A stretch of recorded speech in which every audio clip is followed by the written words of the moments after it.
भूर्भुवः स्वः तत्सवितुर्वरेण्यं भर्गो देवस्य धीमहि धियो यो नः प्रचोदयात्।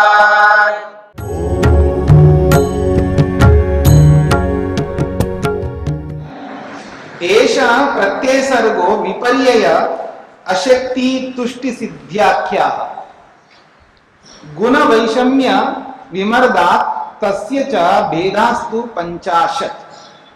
कहते हैं एषः प्रत्यय सर्ग, ये जो प्रत्यय सर्ग ये बुद्धि का सर्ग है। ये जो सृष्टि है जो अभी बताए हैं ये प्रत्यय सर्ग यानी बुद्धि का, प्रत्यय का अर्थ है बुद्धि है, बुद्धि का सर्ग, सर्ग का मतलब सृष्टि। क्या है वो सृष्टि? विपर्यय, विपर्यय और अशक्ति, अशक्ति, तुष्टि और सिद्धि आख्या, सिद्धि नाम से। तो बुद्धि है हमारे पास में, तो बुद्धि के होने के कारण से विपर्यय भी हमारे पास में। विपर्यय का मतलब मिथ्या ज्ञान। आत्मा के साथ बुद्धि जुड़ी है तो मिथ्या ज्ञान भी साथ में जुड़ी रहेगी, क्योंकि बुद्धि के कारण से ही विपर्यय है, मिथ्या ज्ञान है। फिर अशक्तियां भी है। अशक्ति का मतलब जो है कमजोरी, न्यूनता, कमी, इंद्रियों की कमी, मन की कमी, बुद्धि की कमी, ये कमी है, इसको अशक्ति कहते हैं। और तुष्टि का मतलब है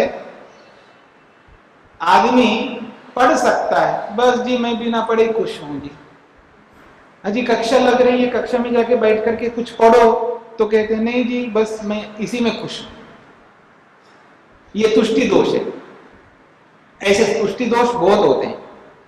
फिर सिद्धि, ये बुद्धि के सर्ग है, बुद्धि के उपज है, बुद्धि से ही उत्पन्न होते हैं। मिथ्या ज्ञान भी, अशक्तियां भी, तुष्टियां भी, सिद्धियां भी, ये सब के सब बुद्धि के उपज है, बुद्धि के द्वारा निर्मित होते हैं, मन के द्वारा निर्मित होते हैं। तो कितने विपर्यय होते हैं, कितनी अशक्तियां होती हैं, कितनी तुष्टियां होती हैं, कितनी सिद्धियां होती हैं, वो आगे बताएंगे। तो कहते हैं गुण वैषम्य विमर्दात् तस्य च भेदास्तु पंचाशत्। तो कहते हैं गुण वैषम्य विमर्दात्, गुणों में न्यूनाधिकता होने से, सत्वरस्तम ये जो गुण हैं इनमें न्यूनता अधिकता होती रहती है। मन में कभी सत्वगुण उभर के आता है तो कभी रजोगुण उभर के आता है, कभी तमोगुण उभर के आता है। कभी सत्वगुण की अधिकता है तो रजोगुण की कमी हो जाएगी, तमोगुण की कमी हो जाएगी। कभी रजोगुण की अधिकता है तो सत्वगुण की तमोगुण की कमी हो जाएगी, कभी तमोगुण की अधिकता हो जाएगी तो सत्वगुण रजोगुण की कमी हो जाएगी। तो गुण वैषम्य विमर्दात्, गुणों में विषमता यानी अधिकता और विमर्दात् न्यून यानी अधिक न्यून होने के कारण से तस्य उस प्रत्यय का जो भेदाः भेद है वो 50 प्रकार के भेद होते हैं। यानी विपर्यय, मिथ्या ज्ञान, अशक्तियां, तुष्टियां, सिद्धियां, ये सब मिलकर के 50 होते हैं, 50 प्रकार के होते हैं। तो ये 50 प्रकार का विभाग जो है ये बुद्धि का उपज है, बुद्धि की सृष्टि है, ये बुद्धि का सर्ग है। स्पष्ट हो गई? वो कौन होते हैं अभी आगे समझाएंगे, अगली कारिका में वो 50 कैसे कैसे होते हैं उनको समझाएंगे। कहते हैं पंच विपर्यय भेदा, विपर्यय जो है 5 प्रकार के, वो आप जानते हैं, अविद्या, अस्मिता, राग, द्वेष और अभिनिवेश, ये 5 विपर्यय कहलाते हैं। और इनको आप दूसरे नामों से भी कह सकते हो, तम, मोह, महामोह, तामिश्र और अंधता मिश्र, इन नामों से आपने सांख्य दर्शन में पढ़ रखा है ये सब। तो 5 प्रकार के विपर्यय है, मिथ्या ज्ञान है। और अशक्तिस्तु कर्ण वैकल्यात्, और ये जो अशक्ति है कमी क्यों आती है? अशक्ति का मतलब कमी, तो कर्ण वैकल्यात्, कर्ण में साधन में विकलता होने से अशक्ति होती है। यानी आंख में कमी हो गई तो अशक्ति आ गई, कान में कमी हो गई अशक्ति हो गई, नाक में कमी आ गई अशक्ति हो गई, रसना इंद्रिय में कमी आ गई अशक्ति हो गई, वागेंद्रिय में वाणी में कमी आ गई तो तुतलाने लगेगा आदमी, ऐसा अशक्ति। तो हाथों में अशक्ति, पांवों में अशक्ति, सब इंद्रियों में अशक्तियां आ जाती है कमी के कारण से। तो कर्ण वैकल्या, कर्णों में साधनों में विकलता आने से अशक्ति उत्पन्न होती है। और कितनी होती हैं वो अशक्तियां? अष्टाविंशति भेदा, 28 प्रकार की अशक्तियां हैं। कितनी? 28 प्रकार की अशक्तियां होती हैं। फिर तुष्टिर नवदा, और तुष्टि दोष, खुश रहना, बिना मेहनत के आदमी खुश रहना चाहता है, वो खुशी रहने के जो प्रकार है ना, वो 9 प्रकार है। और अष्टदा सिद्धि, और 8 प्रकार की सिद्धियां हैं। तो 8 और 9 कितने हो गए? 17। और 17 और ये 28 45, और 5 विपर्य 50। 5 विपर्य, 28 अशक्तियां, 9 तुष्टियां, 8 सिद्धियां, ये सब मिलकर के 50 हो जाते हैं। हाँ जी, अशक्तियां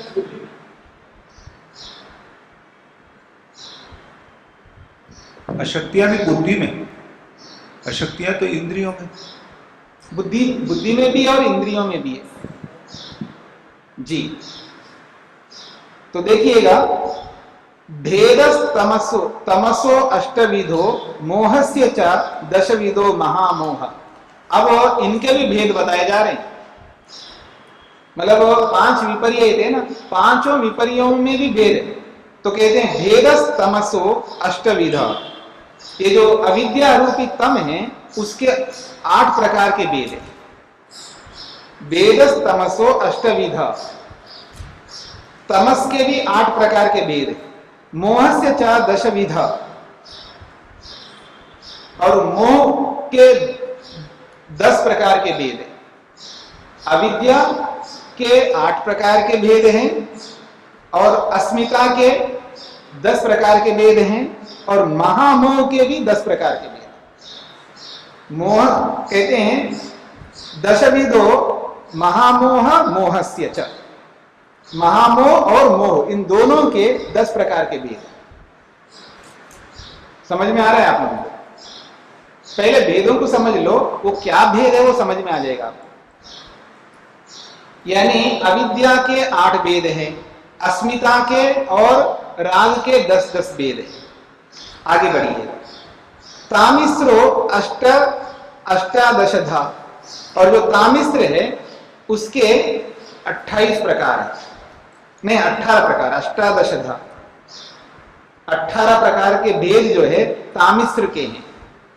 तामिश्र कहते हैं द्वेष के, और अंधता मिश्र कहते हैं अभिनिवेश के। अभिनिवेश के भी 18 प्रकार के भेद। तो देखिएगा, फिर मैं बोलता हूं।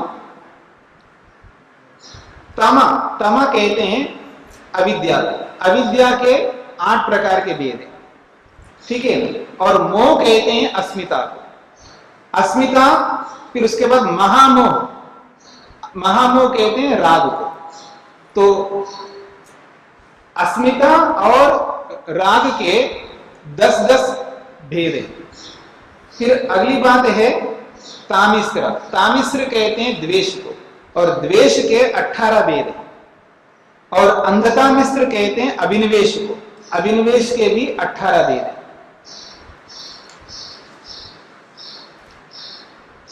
ठीक है। अब ये जो भेद हैं, ये सारे भेद हिंदी में लिखे हुए हैं, नीचे आप पढ़ेंगे ना, ये सब आपको पकड़ में आ जाएंगे।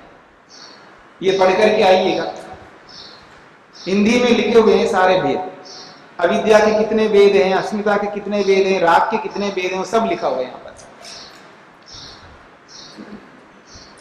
आगे बढ़िएगा। 49वां, एकादश इंद्रिय वधा सह बुद्धिवध, सह बुद्धिवधई अशक्ति उद्दिष्टा। अब देखिएगा, एकादश इंद्रिय वधा, इंद्रियों का जो वध होता है, इंद्रियों की जो हानि होती है, इंद्रियों में जो कमी होती है, वो एकादश 11 प्रकार के हैं। और सह बुद्धिवधई, और बुद्धि के साथ में, मन के साथ में है, तो ये 11 बन जाते हैं। तो 11 अशक्ति है। ये 11 प्रकार की अशक्तियां हैं। और सप्तदश वधा बुद्धेर विपर्ययात् तुष्टि सिद्धि नाम। कहते हैं सप्तदश वधा, और सप्तदश का मतलब 17 प्रकार के जो वध है, यानी 17 प्रकार की जो कमियां हैं, वो किस किस के हैं? विपर्ययात् तुष्टि सिद्धि नाम। तुष्टि के 9 प्रकार है और सिद्धि के 8 प्रकार है। तो 9 और 8 कितने हो जाएंगे? 17 है। इन 17 प्रकार के वध जब होते हैं तब ये सप्तदश बन जाते हैं। यानी तुष्टि की पूर्ति जब नहीं होती है, सिद्धि की पूर्ति नहीं होती है, तो ये तुष्टि वध कहलाता है और सिद्धि वध कहलाता है। यानी सिद्धि नहीं मिली तो सिद्धि का वध हो गया एक प्रकार से, यानी सिद्धि का नाश हो गया। उससे भी दुख मिलता है ना। सिद्धि का ना मिलना भी दुखदायी और तुष्टि का ना होना भी दुखदायी है। ये सब तुष्टिवध और सिद्धिवध कहते हैं। तो ये सप्तदश 17 प्रकार के हैं।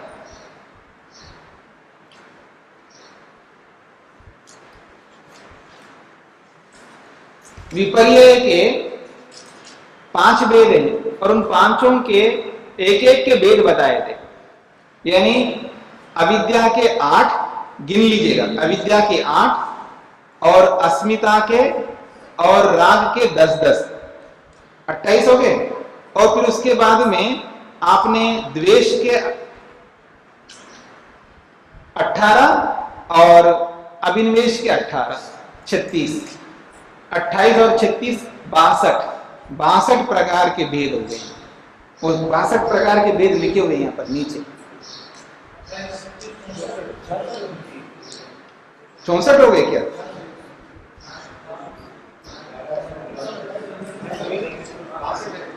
बासठ हो जाएंगे ना।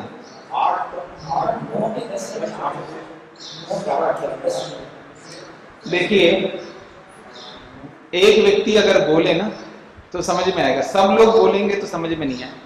134 पेज के पास है नहीं, वहां जो भी लिखा है 35वें पेज में भी लिखा है। 8 तम है, 8 मोह है, 10 महामोह है, 10 तामिश्र हैं और 18 अंधता मिश्र हैं। ऐसा 62 लिखा है। तो मोह को इन्होंने 8 कर दिया है, जबकि वहां 10 लिखा हुआ था। 10 लिखा है ना यहाँ पर। मूल में देखिएगा, वेदा तमसो अष्टविधा, तम के 8 है और मोहस्य महामोह च 10 विधा, उसके 10-10 बताए। इस रूप में देखेंगे तो 64 बन जाएंगे और एक के 8 कर दो तो 62 बन जाएंगे। कोई दिक्कत नहीं है। एकादश इंद्रिय वधा, 11 इंद्रियों के दोष हैं। इंद्रियों के जो है 11 प्रकार के दोष हैं और यही 11 प्रकार के दोष बुद्धि की भी मानी गई है, बुद्धि की भी अशक्ति मानी गई है। और 9 प्रकार सप्तदश वधा बुद्धे विपर्यया तुष्टि सिद्धि नाम। बुद्धि से उल्टा अगर ले लेंगे, बुद्धि के ही विपर्यय मानेंगे तो तुष्टि के 9 और सिद्धियों के 8, ये 17 हो जाएंगे। तो ये सब पढ़ करके आइए, नीचे जो हिंदी में लिखा है इन सबको पढ़ करके आ जाइए। अब आगे बढ़िएगा। तुष्टेर नवभेदा, तुष्टि के जो 9 प्रकार के भेद है उससे संबंधित कह रहे आध्यात्मिक्यश्च आध्यात्मिक्य चतस्रः प्रकृति उपादान काल भागाख्या। ये आपने सांख्य दर्शन में पढ़ लिया था। तुष्टि जो है 9 प्रकार की तुष्टियां हैं और 9 प्रकार की तुष्टियों में आध्यात्मिक तुष्टियां 4 हैं। आध्यात्मिक्य चतस्रः, आध्यात्मिक तुष्टियां जो है ये 4 हैं। ये आंतरिक तुष्टियां हैं और वो कैसी है? प्रकृति, उपादान, काल और भाग्य, ये 4 प्रकार की तुष्टियां हैं। ठीक है जी। तो ये प्रकृति क्या होती है? प्रकृति नामक तुष्टि, उपादान नामक तुष्टि, काल नामक तुष्टि, भाग्य नामक तुष्टि, ये नीचे लिखा हुआ है, इनको पढ़ लीजिएगा, क्योंकि आपने सांख्य दर्शन में पढ़ लिया था, अब उसको मैं व्याख्या नहीं करूंगा। आध्यात्मिक तुष्टियां 4 है, प्रकृति, उपादान, काल और भाग्य। फिर अगली बात कही जा रही है बाह्य तुष्टियां हैं। विषय उपरमात् पंच नवतुष्टयो अभिमता।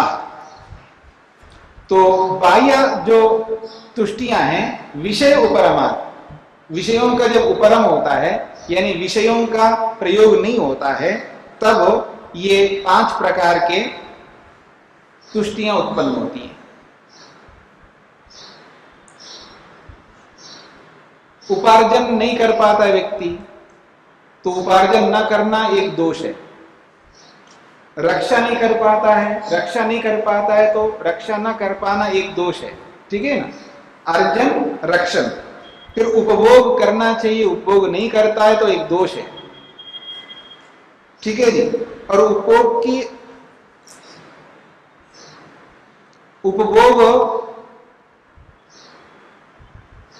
के रूप में नहीं रहता, उसमें कमी आ जाती है, क्षीणता होती है, तो भी व्यक्ति को दुख होता है।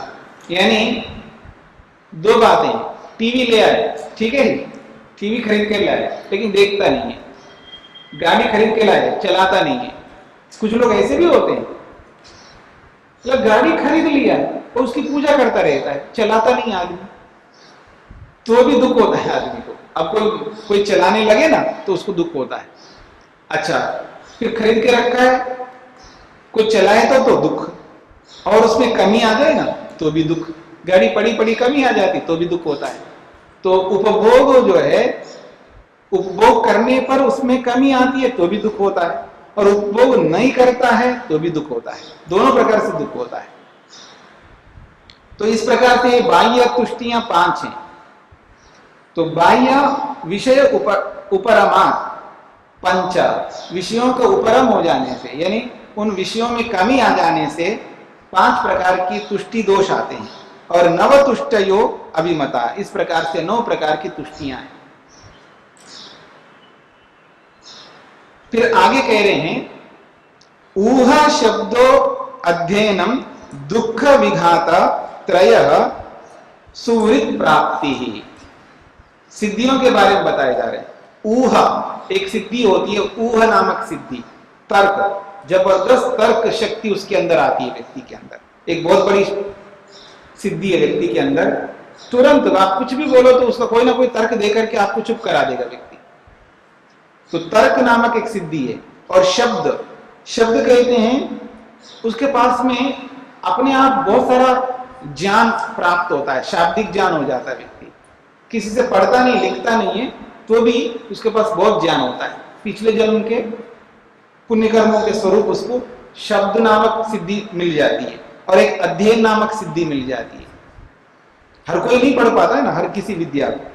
और दुख विघात त्रय, और तीनों दुखों को वो समाप्त करता है। आध्यात्मिक दुख से रहित, आदि भौतिक दुख से रहित, और आदि दैविक दुखों से, तीनों दुखों से वो छूट जाता है। और सुहृत प्राप्ति, उसको बहुत बड़े बड़े मित्र मिल जाते हैं, सुहृदों की प्राप्ति होती है। ये भी एक सिद्धि है। हर आदमी को अच्छा मित्र नहीं मिल पाता है, और किसी को तो इतने मित्र मिल जाते हैं, वो ये भी बहुत बड़ी सिद्धि होती है। और दान देने की सिद्धि है। हाँ, ये भी एक बहुत बड़ी सिद्धि है। देना भी आना चाहिए आदमी को, होते भी दे नहीं पाता आदमी। ठीक है जी। और दानम च सिद्धयो अष्टौ सिद्धे पूर्वो अंकुश त्रिविध। तो कहते हैं ये सिद्धियां हो गई अष्टौ सिद्धे। इन 8 प्रकार की सिद्धियों में सिद्धे है पूर्वो अंकुश त्रिविध। त्रिविध अंकुश, ये जो 3 प्रकार के दुख है, ये व्यक्ति को अंकुश कर देते हैं। यानी व्यक्ति को आगे बढ़ने नहीं देते। आध्यात्मिक, आदि भौतिक और आदि दैविक, ये 3 प्रकार के जो दुख है वो सिद्धियों को रोक लेते हैं, सिद्धि को होने नहीं देते। तो ये सिद्धि से पहले इन तीनों के ऊपर अंकुश लगाना पड़ता है, यानी तीनों दुखों को रोकना पड़ता है, तब जाकर के सिद्धियां मिलने लगती व्यक्ति। और दुखी दुख में रहता है तो सिद्धि क्या प्राप्त करेगा व्यक्ति? पकड़ में आ रहे हैं? तो इन तीनों दुखों पर अंकुश लगाना पड़ता है। मानो ये तीनों दुख जो है अंकुश के समान है, ऐसे भी अब दूसरा अर्थ कर रहा हूं मैं, ये अंकुश के समान है, यानी इन सब सिद्धियों को रोकने वाले हैं। ये तीनों प्रकार के जो दुख है ये सिद्धियों को रोकते हैं। दूसरा अर्थ यह है कि इन तीनों दुखों को हटा दो तो सिद्धियां सिद्धियां मिलेंगी, अथवा ये सिद्धियों को रोकने वाले भी हैं। दोनों बातों से, दोनों ढंग से आप कर सकते हैं। अब अगली बात देख लीजिएगा, न विना भावेर लिंगम, न विना लिंगेर न भावा निवृत्ति। लिंगाक्यो भावाक्य तस्मात् विविध प्रवर्तते सर्ग। ये जो सर्ग है, ये जो सृष्टि है, वो 2 प्रकार से प्रवृत्त होती है। विना भावेर लिंगम, भावों के बिना लिंग का कोई का मतलब नहीं है। लिंग का मतलब लिंग शरीर। बिना भाव के यानी बिना धर्माधर्म के लिंग शरीर करेगा क्या? क्योंकि लिंग शरीर इसलिए रहता है जिससे कि धर्माधर्म आपका रहे।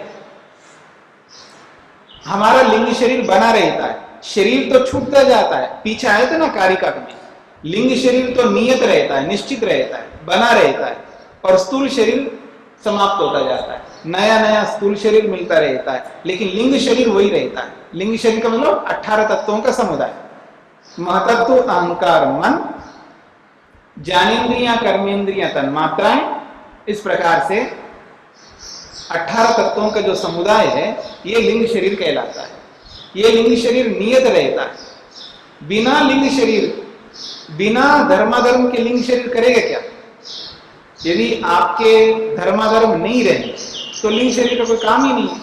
लिंग शरीर का काम तब तक रहता है जब तक आपके पास धर्माधर्म रहे, ये कहना चाहते हैं। तो कहते भावैर बिना न लिंगम, भावों के बिना, धर्माधर्म के बिना लिंग शरीर का कोई मतलब नहीं है। फिर कहते हैं न बिना लिंगेर न भाव निर्वृत्ति, लिंग शरीर के बिना भावों की उत्पत्ति भी नहीं होती है। धर्माधर्म तब बनेंगे ना जब लिंग शरीर हो। लिंग शरीर ही नहीं है तो धर्माधर्म कैसे बनेंगे? तो कहते हैं लिंगेर बिना न भाव निर्वृत्ति, निर्वृत्ति का मतलब है भावों की उत्पत्ति नहीं होती। इसलिए कह रहे हैं लिंगाक्यो भावाक्य तस्मात् द्विविधा प्रवर्तते सर्ग। ये जो सृष्टि की प्रवृत्ति जो होती है 2 प्रकार से होती है, लिंग रूप से और भाव रूप से। यानी लिंग नामक समुदाय से और भाव नामक धर्माधर्म के समुदाय से ये सर्ग निरंतर बना रहता है। ये सृष्टि तब तक बनी रहेगी जब तक हमारे धर्माधर्म रहेंगे, जब तक हमारा लिंग शरीर रहेगा। जब लिंग शरीर और धर्माधर्म दोनों नहीं रहेंगे ना तो सृष्टि नहीं रहेगी। तो सृष्टि की प्रवृत्ति इन दोनों के कारण से होती है, एक धर्माधर्म और एक लिंग शरीर। ये बात कही जाए, ये बात स्पष्ट हो रही है। तो आपकी ये बातें रह गई है कि 8 प्रकार की सिद्धियां क्या है, ये आपको समझ करके आना है। नीचे जो लिखा हुआ है ना, 8 प्रकार की सिद्धियों को समझ के आना है, 9 प्रकार की तुष्टियों को समझ करके आना, 28 प्रकार के जो अशक्तियां हैं, 28 प्रकार की इंद्रियों में कैसी कैसी अशक्ति होती है, उन अशक्तियों को समझ करके आना है। 5 प्रकार के विपर्यों को समझना है, और 5 प्रकार के विपर्यों के 62 या 64 जो भेद है उनको समझ करके आना है।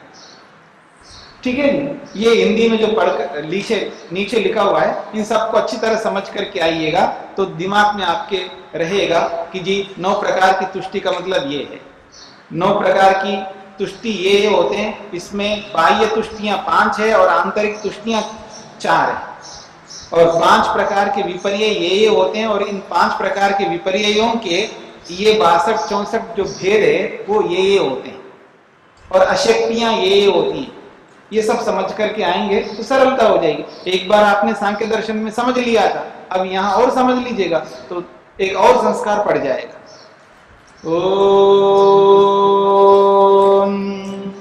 शांति शांति शांति।